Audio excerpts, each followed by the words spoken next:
સિયાવાળી ઘટનાને જે એક અઠવાડિયું નથી થયું ત્યાં બેંગ્લોરથી બીજી ઘટના સામે આવી. બીટેકનું આ અભ્યાસ કરતી આ છોકરી જેનું નામ છે શ્વેતા અને જેને ત્યાં એક છોકરા સાથે પ્રેમ થઈ ગયો ને ત્યાં એની ભેગું એ કેની સાથે લિવિંગમાં રહેતી હતી. પરંતુ આ જે શ્વેતા હતા એના માતા પિતાના એનાથી દિક્કત હતી કે ભાઈ આ વસ્તુ ખોટી છે, બરાબર છે, અને આ તો પણ પરાણે ત્યાં રહેતી હતી. એ બંનેએ બેંકમાંથી 30 લાખ રૂપિયાનું લોન ઉપાડેલી. હવે લોન ઉપાડેલી એટલે ઈએમઆઈ તો આવવાનું છે. ઈએમઆઈ ટાઈમે ભરી નહોતા શકતા એટલે એ જે નોટિસ હતી એ નોટિસ આ શ્વેતાના ઘરે જતી હતી. એટલે પહેલેથી એના પરિવારમાં આ 30 લાખ રૂપિયાના કર્જા મામલે આ લોકોનો ડખો ચાલતો જ હતો. અને એક દિવસ શ્વેતા અને આ કેનીથે બંને નક્કી કરીને એક દિવસ જયારે શ્વેતાની માં એકલી હતી ને ત્યારે એના ઘરે જઈને એની માને ચાકુ મારીને હત્યા કરી નાખી અને પછી ત્યાં બધું સાફ પણ કરી નાખ્યું. અને પછી જે એની 19 વર્ષની બેન જયારે આવે છે શ્વેતાની ત્યારે એને પણ ત્યાં મારી નાખવામાં આવે છે. અને બીજા દિવસે એના પિતા આવે છે ત્યારે એના પિતાને ચાકુના ઘા તો મારવામાં જ આવે છે, પરંતુ એ ખૂનથી લથપથ એ વ્યક્તિ બહાર જાય છે અને બહાર લોહી લુહાણ થઈને મદદ માંગવા જાય છે. ત્યાં જે લોહી લુહાણ થઈને ત્યાં પડી જાય છે. તેને 24 કલાકની અંદર આ શ્વેતાને પકડી લેવામાં આવે છે, પરંતુ હજી આ ખૂની જે આ કેની છે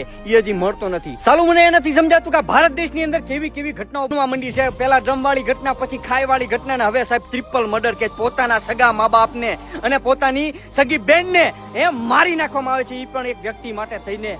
આ ખરેખર એક ચિંતાજનક વિષય કહી શકાય સમાજ માટે થઈને. આવી છોકરીઓના લીધે થઈને સાહેબ જે છોકરીને ફ્રીડમ મળે છે ને ફ્રીડમ પણ છીનવાઈ જાય છે. આ બાબત વિશે તમે શું કહેવા માંગો છો? ખાસ કોમેન્ટમાં અવશ્ય જણાવજો ને આ વિડીયોને પોતાના હરેક મિત્રોને શેર કરજો.